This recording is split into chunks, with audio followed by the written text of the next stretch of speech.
Trying to start a food forest here in Florida and your plants keep dying, you're probably making the same mistake that I made for years before I learned, and it cost me a lot of money and a lot of time.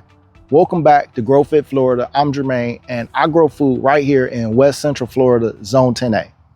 Now, let me be truthful with y'all, family, very transparent. I've probably killed more plants than most people will ever buy. In those early years when I was trying to figure this all out, figure this Florida climate and soil, everything out. Once I learned this one thing, it changed everything. It changed just completely how I grow everything. Today, I'm going to show you that one thing that separates food forests that feed your family from food forests that just don't work. And if you're watching this in Florida or any other or tropical region in the world, this might save you years of frustration. So here's a mistake that everyone makes, including me, when I first started growing our food forest. You plant things that you think that should work here in Florida, but they don't. Let me explain that for a second. See, most people, you learn about food forests through books or other YouTube channels, permaculture courses, and that's all great. All the knowledge you get from everywhere, that is great and very useful. But here's the problem. Almost all that information, it comes from people who live in temperate climates, such as Oregon, North Carolina, Northern California, places like that. So you could actually just look at some of the biggest YouTube channels that give us advice. They don't live in Florida. Some give advice that is very useful, but it isn't as useful for us who live in tropical or subtropical regions. So living in Central and South Florida, we're actually better off getting advice from someone who lives in somewhere like Jamaica versus someone who lives in New York or the Midwest. But the problem is when you're getting started, a lot of that information, it comes from the Midwest or it comes from the West Coast and other non-tropical regions. So their temperate climates and clay soil advice, it can't help us nearly as much as we would like it to help us, and it can hurt most of our plants if we follow much of the advice given.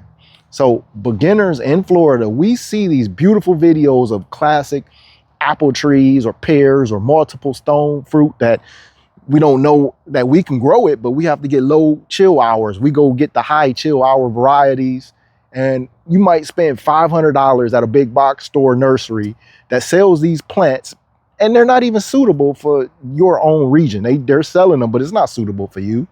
You're excited, you go home, you put these plants in the ground.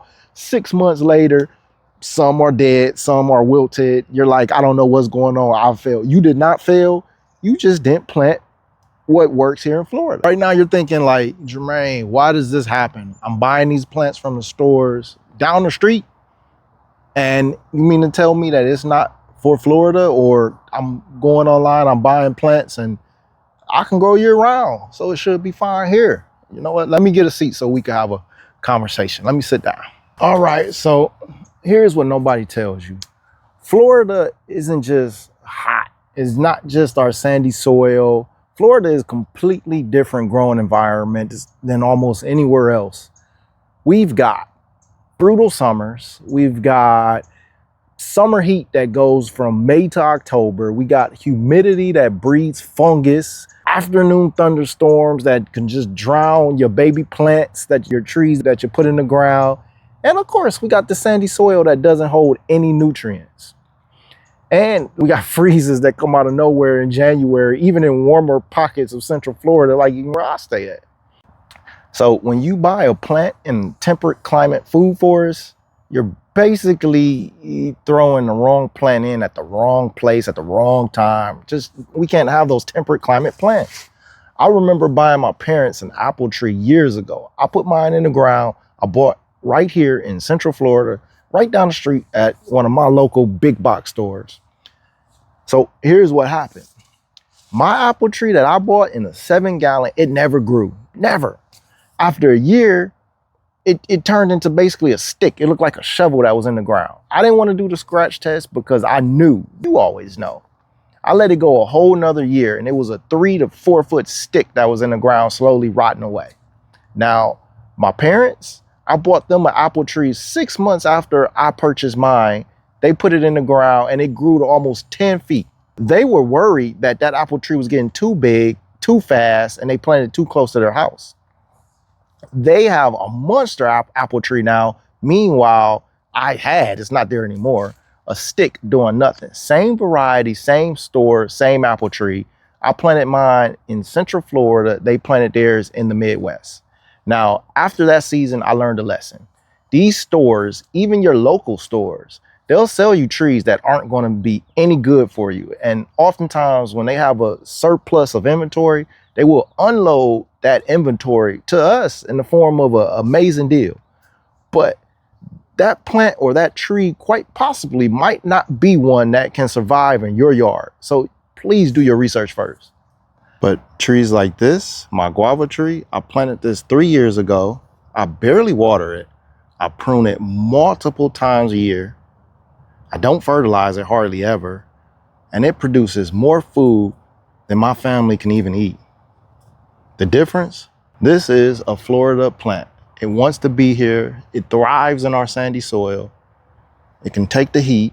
It can take the little bit of cold that we do receive. It doesn't need those chill hours. Hurricane comes, it's fine. It can take the water. This is a Florida tree. Here's what works. If you're building a food forest in Florida, you need to start with plants that are proven to handle our climate. Not plants that should work, but plants that actually work. Let me show you what I mean. This curry mango I planted 3 years ago, it was a 3-gallon, so it was just a baby. Planted it in the Florida heat in this sandy soil, and look at it now. And I do almost nothing to maintain this. This is what a Florida food forest plant looks like. Low maintenance, you don't have to do too much. It can take our environment. You put it in the ground. It's basically a set it and forget it type of plant. These sugar cane, same story. Planted it, ignored it, and it just thrives. Our kids love the sugar cane, and it's an excellent windbreak for us, keeping many of our plants and trees better protected. And we have to do nothing for this to grow, nothing. Barbados cherry tree, this is one of my favorites because we typically get so much fruit from this tree. It's loaded with vitamins, and it has more vitamin C than even oranges. It's great for the immune system. This is absolutely one of the trees that I can say we do nothing. We have to prune it. I prune it multiple times a year, and it grows like a weed. It gets so big so fast. Y'all remember that harvest? We had a big harvest a couple months back on this tree. Y'all remember the video? My mama came and she even enjoyed this fruit. She came and harvested some with us. The kids love it. They can pick it easily. It's just a great Florida tree to have. Now, some parts of Florida, yeah, you might not can grow it. North Florida, it might be kind of challenging for you. But if you live in warmer pockets, yeah, you probably could. Central Florida, South Florida, this is our tree. It is an excellent tree to have. You don't have to do nothing. Here's what I want you to do when you're starting or maybe even restarting your Florida food forest. Step 1, stop planting based on what looks cool or what works in other states. Florida is a different beast, and that's okay. We can grow most things year-round in our Florida-friendly climate. And you can stay healthy, you can get full, you can design a beautiful looking yard in Florida with these plants. It's many that we can eat. Step 2, start with the core list of plants that are bulletproof in our heat and our humidity and our soil. Now, my wife, she made an amazing book with over 30 fruit trees and plants that you can grow right here in our beautiful state of Florida. Go check out the book. I'll put a link in my description. You can get it on my website, GrowFitFlorida.com. And step 3, plant those first. Get them established. Then experiment with the harder stuff if you want. Because once you have your food forest that's actually producing, you stop feeling like you're failing and you start feeling like you're winning. And that changes everything. You don't mind taking chances on plants slightly outside your zone.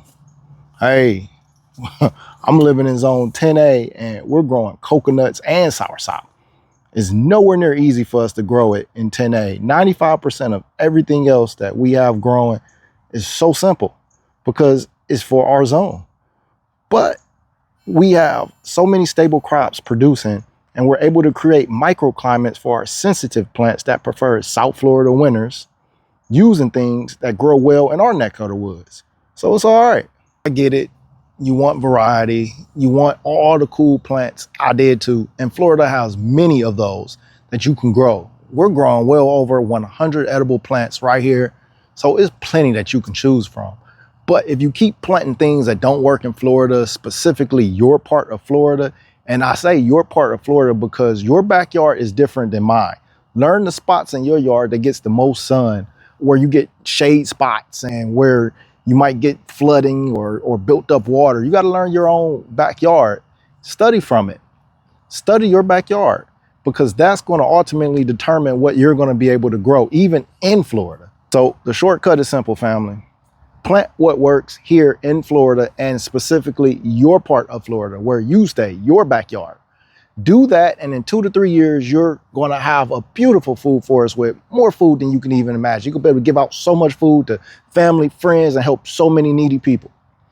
I already hear someone saying right now, I can just hear it. Yo, I don't want to wait 2 to 3 years. Well, friend, time is going to go by either way. 2, 3 years is going to go by either way. Why not get started right now? And in 2 years, you're going to thank your past self for getting started. Now, I have some excellent books and ebooks on my website, GrowFitFlorida.com, that you guys can go check out. That's going to serve you very well if you live in a subtropical and tropical climate. I made these ebooks specifically just for us. So thank you guys for watching. And if this video helps you in any way, please hit that like button. And I really appreciate all of you being here and rocking with me throughout this entire year. Thank you. And until the next video, God bless.